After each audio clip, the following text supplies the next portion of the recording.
Welcome back Inside the Music. I'm your host, StereoRuss. We got Buddah Abusah on Inside the Music today. Buddah. Yes, sir. I'm here. V's up. Buddah Vibes all day. He's arrived. The Buddah Vibes. Mm-hmm. The vibes were okay before, and then you showed up. The Buddah Vibes. Just elevate. Yeah. I don't know what it is. It's a thing. Hip-hop, rapper, producer. Engineer. Father. Can we do a shout out? Shout out to the wifey, Mandy. Love you, girl. Shout out to my beautiful baby girls, Dasha and Kaya. You know, daddy here doing what he got to do so that we can live the life that we want to live desiredly. So love y'all. Peace. Love that. I want to ask, how old are your kids? Oh Jesus! You're asking a dad this.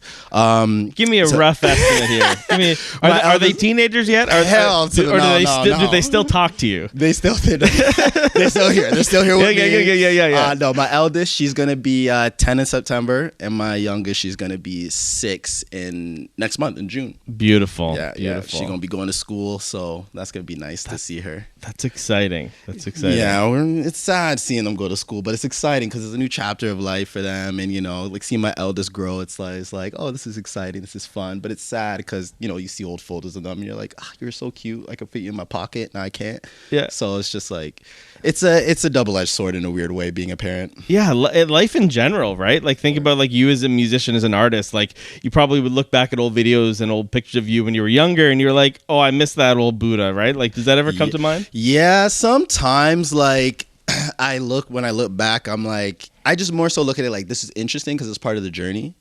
And I never used to go by Buddah Abusah. I actually used to go by EJ Grant. My real name is Elijah. Obviously, my last name's Grant. And but all the homies call me EJ for short. That's just my nickname since I grew up. Don't be calling me EJ. You ain't my friend. And he pointed to the camera there. So he's talking to, if you're listening, I'm pointing to the camera for real. Yeah, strict orders.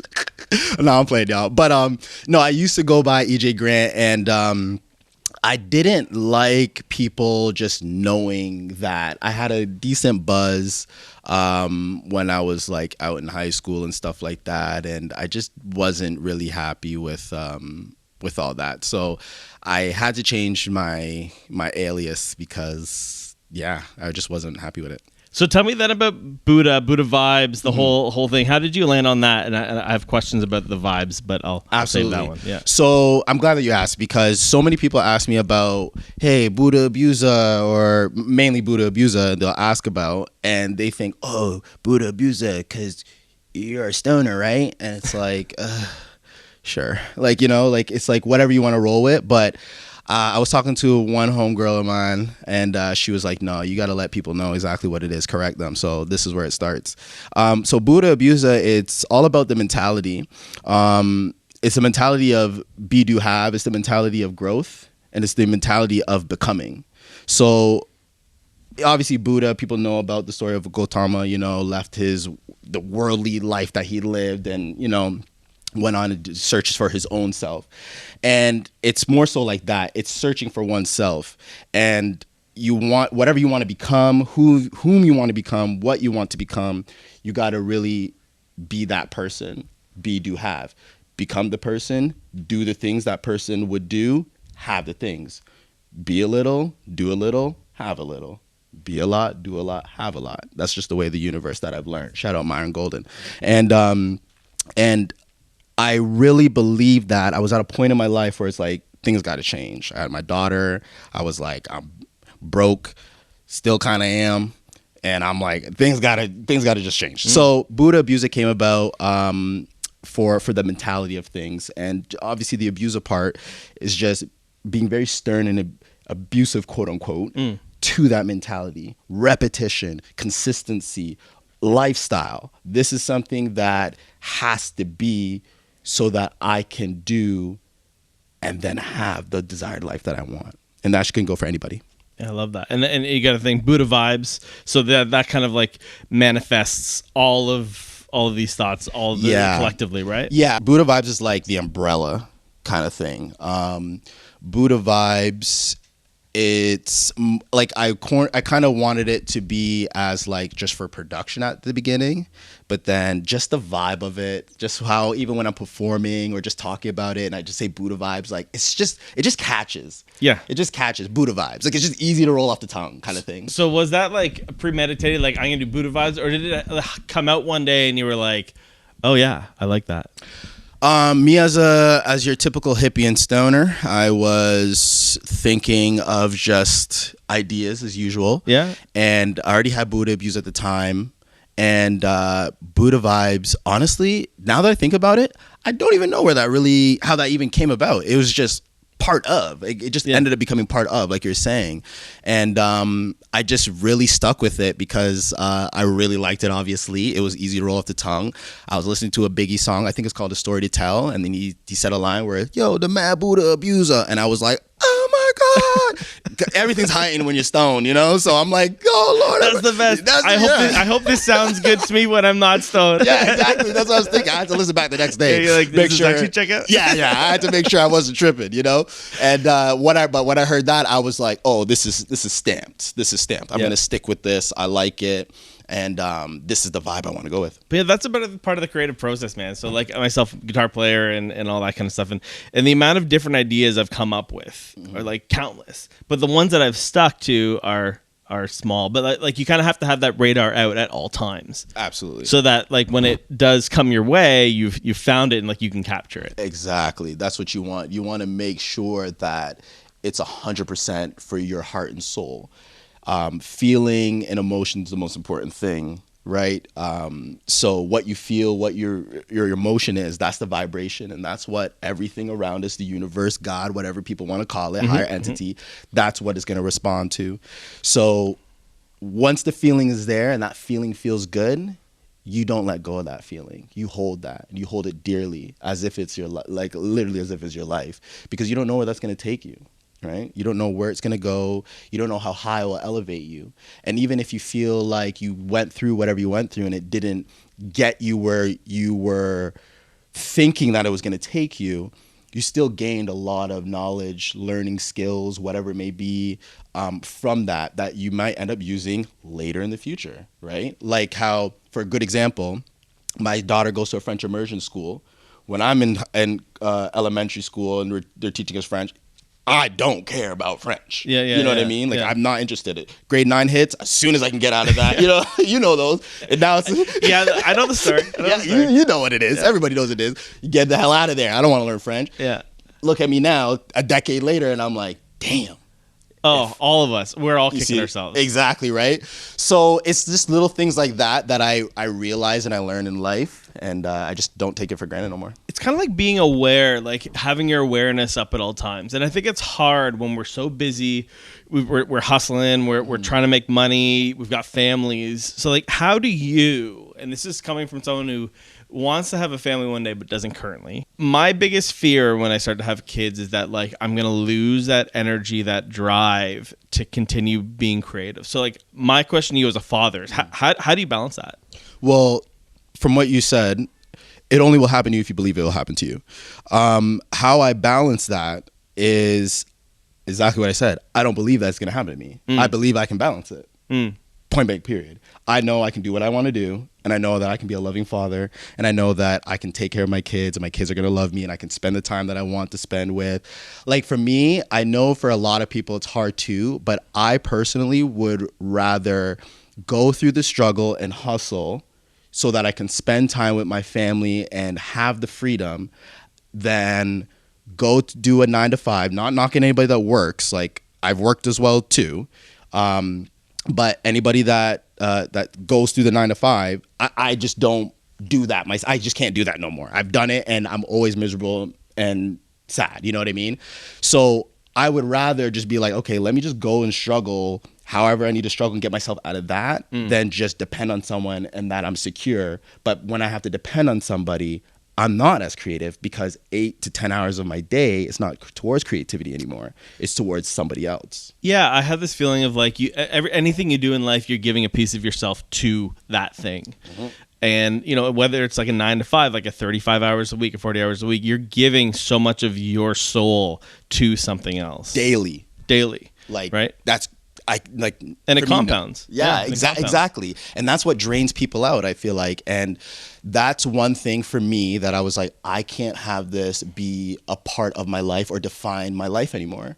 I've tried it multiple times. I tried it for myself. I tried it for other people, which is even worse. Never do things for other people in that nature, because it doesn't satisfy you. It doesn't please you. It just makes you miserable. It just makes you sad. It makes you aggressive in the wrong ways. You start lashing out on people. I've been through all that. I'm taking out my anger on my wifey here. I'm taking out my anger on my kids. Like, it was just like disgusting time for me.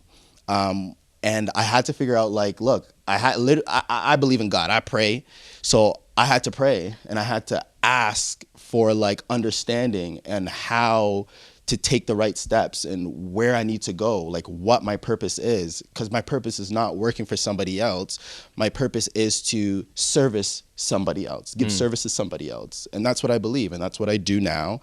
And I've never been happier. I love that. I love that. For those listening, Buddah Abusah here on Inside the Music, StereoRuss. Let's get into the music a little bit here. So Just About Love EP.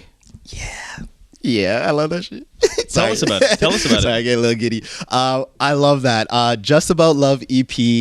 That is a 4-piece love project that I dedicated to my wifey, Amanda. And she been holding me down for like a decade. Like, she was my homegirl from when I first met her. We were best friends for like 2.5 years. Then she grew a crush on me. You know how I go. I know how that goes. But yeah, so like that's kind of what it stemmed from. Like, I made a song for her before, but I really wanted to just put something new out, put something fresh out that I haven't necessarily done myself.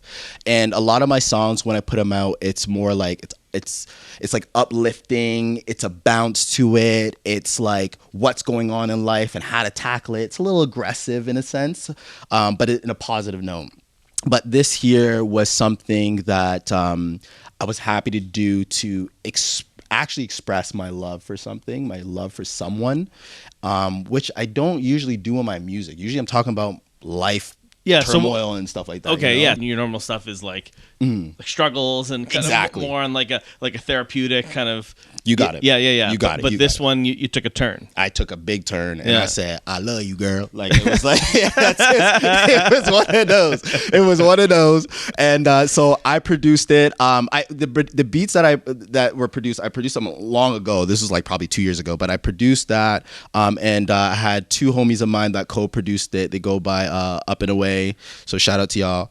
And except for the last song called "Sun Kiss," I produced that myself, but yeah, and I just wanted to just take that turn and just give the people just some real love, you know what I mean? And just my expression for love and all that, and just let the men and women out there can hear like a hippie side of that. I just felt that would be dope. So, do you have a favorite track from it?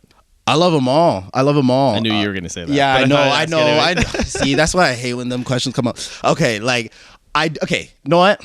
Rewind. I have 2 favorite tracks from it.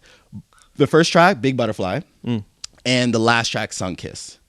Those are my 2 favorite. But I do love them all because they're all speaking on a specific thing, or like almost giving a certain type of texture throughout the whole project, giving a certain type of texture within the topic of like how I see our lives, or what I portray our lives to be. So there's a song on there called Simply, right? Simply is very quote unquote simple, but like it's just saying like, I just need to make sure that you are mine.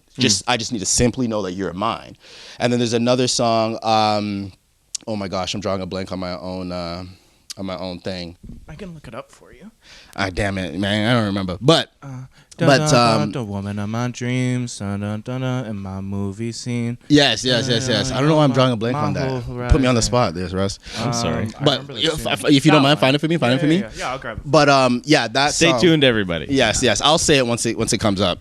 But that song is just like literally, it's just expressing my love for her, and just being like, look, like we may have thought or felt that it would have been this way or for our love or our path, but that's not the case. Like like you're gonna be with me. You know, the worst thing would be if the song name is your wife's name. That would be really rough. No, It's not. It's not. Roa, what do we got?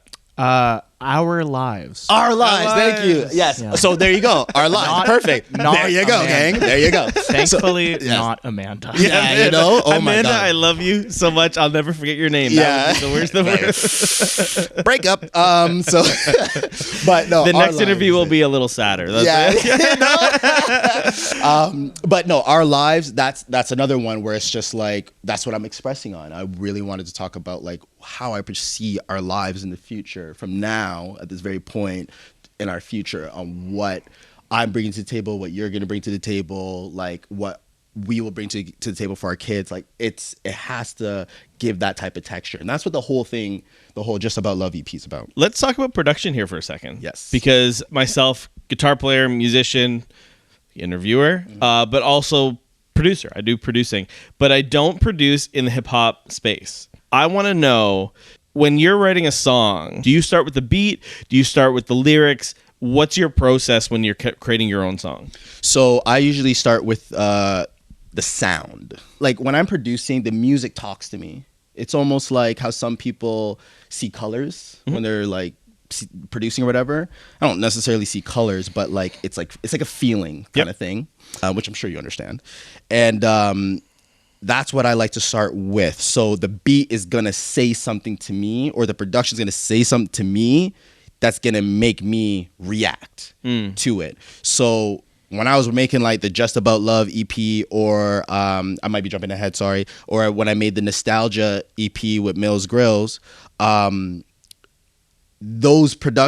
production of each beat, like it was speaking to me at a sense where I was just, this is like, okay, I'm going to say this, or this is what I'm feeling right now.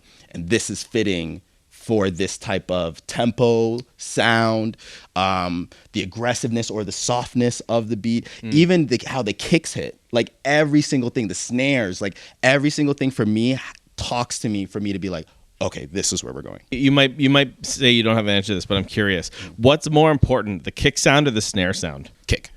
I'm like Tribe Called Quest, like Kanye West, Timbaland, Pharrell, like those are my inspiration when it comes to production. You know what I mean? Like those are, or not Tribe Called Quest, Q-Tip. Specifically, right? But it's like those type of producers. Those, like it's always kind of cliche to be like speak on the legendary producers, but you know, like those are the ones that are making, you know, those are the ones that are hidden. Yeah. You know? They So did it. They did it. Yeah, They did exactly. it, They speak right? my language. Yeah. So like those are the people and all sorts of that I just love to hear, where I'm like, okay, like this is the field that I'm in. So kick drums for me, like, whoo, I'm there. So if you're building a beat, you're building a song. So for me, like, you know, I start on my guitar usually, and then I work. Okay, I might have a rhythm, a bass line. I'll start like piecing it. For me, that's where I start.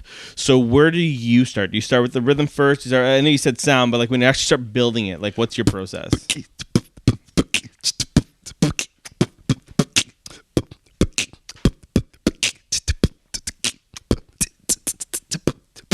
That's where I start. Then I'll go ahead and add in a sample, add in any extra sounds. I like playing with a lot of percussion in my beats. You know what I mean? Like secondary percussion, things like that. Layering it a little bit and stuff like that. Like my beats are simple. I like to keep room for the voice because your vocal is another instrumentation, right? Yep. And it has its own rhythm too, right? Exactly. So Exactly. No, you're 100% right. And to add on to that, I need to hear what the hell you saying. You know what I mean? I want to know what you're saying and why you're saying it to this type of beat. Like I'm like judgy, critiquey like that. You know what I mean? When it comes As to, I think a lot of producers are. So yeah. Okay, perfect, good. It's not just me then. But like that's what I always am looking forward to. So when I'm starting off and I'm making music myself, I'm going to start off with the production. I'm going to probably do a little bit of extra percussions, you know, like, I don't know, little perks and whatever. And then I'll add in the sample. And then if I feel like there needs to be more, I'll add more. But as soon as I have a feeling where I'm like, I can't figure out anything more, or this is it, that's it. Like, don't ask me to do anything more. I actually had somebody just recently and be like, oh, can you try this on this beat? I did. And I sent it to him. And even I was like, why the hell did I send it to him? Like, You should have just said, I should have just been like, no. yeah. Like, that's it. Do you have a favorite kind of secondary percussion sound, like shaker or tambourine or like? Do you have a favorite that you go to? You said it, shaker. Shaker's the one. Oh my God, am I a sucker for kicks, shakers, and good snare? Like, ooh, and 80, like a nice like bass / 808.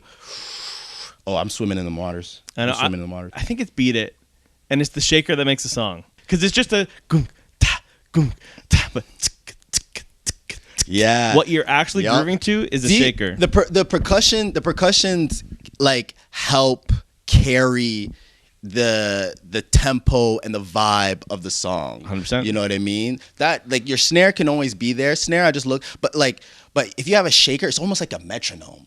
You know when you're like making your production and you have the metronome in, and sometimes I have the metronome playing and I'm like, damn, I wish I could just take the metronome and just throw it in the beat, like, and then my beat's done. Like, you know what I mean? Like, I would have been happy with that. But it's like, damn it, I can't do that, obviously. So I like to actually use the shaker to kind of mimic the metronome, and I use that just so that the average quote unquote listener can easily follow along. Yeah, because my beats are simple. Like, they're not like these hip hop beats that get all these crazy placements with all these crazy sounds and have 1,000 different producers on it. Like, that's some, no disrespect, but that's some lame shit to me.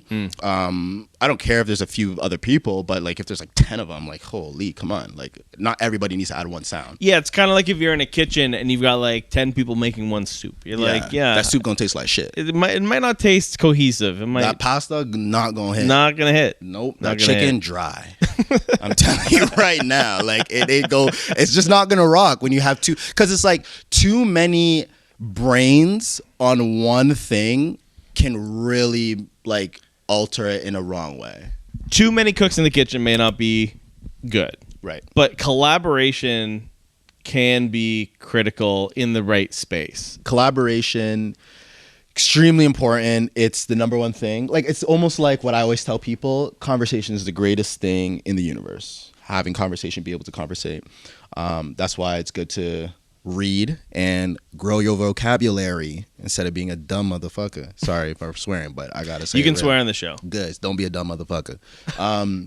Collaboration is extremely important, but too many brains within that can actually not deliver what you're trying to receive. And the reason why I say that is because I always tell people, you come into the studio, even when they come to my studio, you come into the studio, leave your ego and pride out the door. The moment I smell that, whiff that, see that with my wolf and hawk eyes, I'm on some Naruto Hokage type shit. I'ma see it. And if I see it, you're done. Like, I don't play no games like that. Like, it's like, I will tell you, yo, stop that. Like, get it out of your head, or don't act like this. Or it's just like, what's the point of us doing this? This is a waste of my time, waste of your money. And if you're okay with it, pay me. I'm okay with that. But it's just like, I'm here for the music at the end of the day. And that's the most important thing. So if we're going to collab, let's collab the right way. Yeah, and I think a collaboration works well when there's like a shared vision. I think that's really critical. Yes. So I guess even if you do have like, when you have, say, a dozen people, as long as the vision is strong, it can't happen. But I think if there's like any flinch in that, then it falls apart. Oh yeah, because artists are sensitive, right? Yes. We're very sensitive people. Well, we have to be, as we were saying before, about like being aware and being able to absorb the world around us. Like, there's a sensitivity to it. Absolutely, right? And then within that, there's your hierarchy of that. Like, how high is your sensitivity compared to others? You know what I mean? Some people may not like it. Like, I've been in studio sessions where I had to tell people, yo, ain't it? And they're, pouty face like a child. Like, it's like, bro, like, my kid act better than you. Yeah. You know, like, we can't have that. Like, we gotta try it. This is what I always say. Anything that comes to mind in your creative space, even if you feel like the idea is whack, don't act as if it's whack. Keep pushing through the creativity, because that can lead you somewhere, right, that you didn't expect, to like maybe a whole new hook just because you said something. And also, if it doesn't work out, all you gotta do is click delete. Like, it's seriously not that deep. You know what I mean? Like, it's really not that deep. Let everybody be able to express themselves the way that they can within the environment and the energy that is in the room. And if you feel like it's whack, well, let them go through it and let them see what they can get out of it. Now, if your time, pressed. That's the big issue, right? That's With the thing. time sensitivity. But continue. Sorry. No, you're right. No, but you're right. Like if you're time pressed, I get it. Then you're gonna have to just kind of put a halt to that. You know what I mean? Okay, I tried. I did it 4 times. Not really coming out. We only got a half an hour left. Okay, let's move on. But if you're at like your own home, you know what I mean? Like Riffing, right? Yeah, like figure it out. It's okay. Like if this is whack, I'm gonna just stop. Like while you're in the creative, like you know what I mean? It's like just think about that. Like you can't do that to yourself. Do you ever? Okay, I'll ask you this question. So like for me, for playing guitar, I like if I'm soloing or something, I'll just kind of like loop the thing, and I'll end up with like 60 tracks. Yep. Do you ever go down that rabbit hole? Maybe not 60 tracks. No, yeah, I do. When not when you're time pressed, but when you're like trying to figure out an idea. All the time. Like that's almost like every song because I come up with an idea and shout out Greenhouse Collective. They know. Shout out to any homies that rock with me in the studio. They know I'll do my verse and I get to the mic. I'm not reading the verse the way I wrote it. It starts coming out differently. I'm starting because you catch a character, right? Mm-hmm. And when you're engulfed in these sounds that you're hearing, it changes you for that moment. It changes you for that time period, and because it changes you, you got to be able to you just got to be able to go through it, right? So that's the thing for me is where it's like as I'm recording my verse. I'm doing 20 takes sometimes, but I don't care. Some people care. Some people need to do it all the way through. Some people want to do punch for punch in the hip hop scene and stuff. But for me, I don't care about that. I will do it as many times if I know this type of characteristic is coming that exactly resembles the type of sound, the type of vibe, the type of energy that this song is going to be created to become. I will do it. I don't care. It doesn't bother me. Well, I think that's like one of the beauties of modern production is Big that time. you can do that like that wasn't heard of even like what 15 years ago as far as like people like you and I in this space.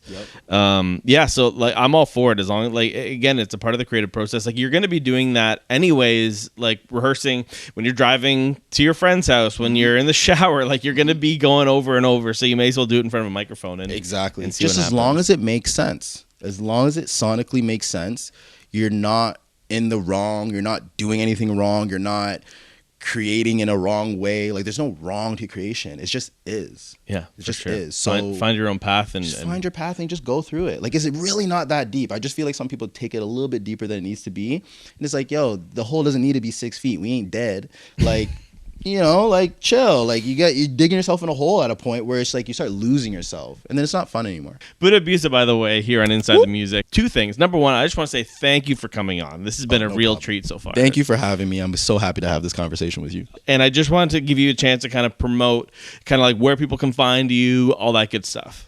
So BUDDAH ABUSAH. You can Google me. You'll find whatever you want to find there. Done. Short and sweet. Short and sweet. I'm not one to like, look at me here, go on my Spotify, da da da da. Like I don't know. It's just never been in me to really like do that. I just like, I put the stuff out, and if you appreciate it, you appreciate it. If you don't, that's fine. You don't like my lyrics, you can press fast forward, in the words of Jay-Z. Like I'm not here to be like, I need the attention. If the attention comes, it comes. But I'm here for expression, and I'm here to alleviate people's pain through music. I'm not here to grab people's attention just so that I can fill this ego or whatever it is kind of thing. Like, I find when people fall into that, I'll say like trap, for lack of a better term, of like wanting that audience permission, it's like you start to lose yourself in it. Exactly. And then it becomes less fun, and then it almost becomes desperate. Again, isn't the word I'm looking for, but there's a desperation feeling that can come from that. It can. No, I think you're right. I think desperation definitely plays a big part in that, because you want it so bad. Right. And the universe don't give you something that you're needing. It gives you what you already are. So if you're going to be sitting here and be like, I need, you're telling the universe, like, you lack in this. And just because you say you need it doesn't mean you're going to get it. Exactly. You can keep pleading. Oh, right? no, not even that. You will not get it. Like, it will not happen. If you're going to sit there and keep complaining and begging and pleading and saying, I need this, I need that, you're lacking, so the universe is only going to emphasize that. That's what the universe, what you are is what you're going to be reflected on. And if you do end up getting it, you're going to think it's because of the pleading. And then you're going to plead some more, and then your life is just going to keep going downhill, and you're going to be wondering why. And with that, the worst part is because people in that situation, they want people to feel bad for them. But one quote that I heard yesterday was, "You're not responsible for other people's train wreck." So it's just like, I can't be, if I tell you like, yo, you don't need to act this way and just let things come, and you're not letting things come and letting the universe flow, then like you're blocking your own blessings that way. I can't do God's work. I can't be like, oh, you're blocking your, but let me just open the door for you. Like, it just don't work like that. Like, I'm flesh too, you know what I mean? So it can really mess up people. Especially being a sensitive, an artist, a sensitive person, like you're aware of this. So it's like, how do you not, try and help everybody? But at the end of the day, it's like people have to help themselves too, right? Like you want to be supportive, but like everyone's got to, everyone's got to figure, everyone's got to pull themselves up. This is my favorite quote I like to say, just from you saying that. This is my favorite quote. I learned this from, I don't like gatekeeping, so what's the name? Oh, yeah, it's Nero. And the quote was, there are 8 billion worlds, one planet. Okay. Everybody is in their own world. It's like when you hear people saying like, like when people get nervous of like who's watching me, and it's like, nobody's watching you. Nobody cares. Nobody cares. Like, I promise you, nobody cares. Yeah. Like, no one's waking up in the morning being like, I wonder what Russ is doing today. Like I'm sorry, maybe your wife, if you have kids, your kids. No one's waking up and being like, maybe someone in your immediate circle, but certainly not like a colleague or a friend. Not a chance. Even your closest friends. Not a chance. I do not wake up thinking about my best friends. I'll tell you that right now. Yeah, but that quote really, really stuck with me. There's 8 billion worlds and one planet, and everyone is in their own world, and we all just live on this planet. And the planet also has its own like mental, how do I want to describe it? Like mental, like vision or dream. That's a better way to say it. Everyone has their personal dreams, but there's a world dream, right? And that's what these 8 billion, planet dream. And that's what these 8 billion worlds consist of. And that's why, unfortunately, our planet is living in fear and turmoil and all that stuff, because that's the dream. Well, and I think the key here is like understanding that we all can work together and create collectives, create opportunities together, and bridge these worlds. And I think the more connected we are, like the better we feel. I think there's an epidemic of individuality, which I think is like, a beautiful sense that we have in the last like 50 years, that we can be our own person, but it can be isolating. So I do want to talk a little bit quickly about your collective that you've kind of started with a couple of fellas here in town. Can you you mentioned it earlier. Yes. Talk to us about it. So Greenhouse Collective, that is me, Danny, and Roa. So what I'll just break down what we do. So I kind of look at it like Danny is like the head of the Voltron kind of thing. Is that it? With the Megatron, the Power Rangers thing. Was it Megatron? What was the Power Rangers one? What was that? Voltron? Was it Voltron? Whatever the Tron was. I'm with you on it. Yeah, whatever the Tron is. You know what? I knew what you were talking about before you even said Power Rangers. So okay, perfect. Okay, then we looked up. We locked it. We're going to get fact check. Power Rangers fact check in a minute. But yeah, please. But yeah, I just kind of look at it like that because he kind of just organizes everything and puts everything together. And we're recording out of Halo Studio. Shout out Halo Studios. And then me and Roa we rap. I laid sometimes like the drums on it, but Danny will go ahead and he'll get the live instrumentation. Ding. What is it? The Mighty Morphin Megazord. Megazord? That's a lame ass name. Forget it. I'm sticking with Voltron. Megazord. What the hell? Megazord? What? Voltron wins. Yeah. Voltron what? Wins. Okay, so Danny's kind of like the head of this thing. Sounds like you're kind of like the legs. Like you got the beats going. You're holding everything up. I'm the heart. Joking. I'm playing. Yeah, like I think like me and Roa are like together like the arms and the legs. Got it. And then all three of us together is like the body. Yeah. You know what I mean? Yeah. Like we make it's almost like what's that one Yu-Gi-Oh card where Exodia? Thank you. That one Yu-Gi-Oh card was where quick. you had to. He's a nerd. That's Roa for you. He like you have to. Each card is like an arm, two arms, a leg, and then you have the head, and you have the I think you have the body. You have to get like 5 of them. And then you create like this ultimate monster that nobody can destroy. It's kind of like the same thing how I view it as like. And when we go ahead and we make the music, like it's like it's almost like timeless. You're just knocking down buildings that don't ask for it. Honestly, we're just Godzilling the shit out of this stuff. It's just working. Like it just works. Like nobody knows where Godzilla came from, but boy, that boy put in work. He came through and he did what he had to do. That's how it feels like, we just come through and it's like, I'm putting in work. I'm not here to we're here to have fun. I always say we're here to have fun, but we're here to work at the end of the day. I think that's a happy medium. I think to kind of wrap up the whole conversation here is like, you want to do good for your family, do good for yourself, and do good for your soul. And I think a part of that is trying to find something that you're doing that's fun. Yep.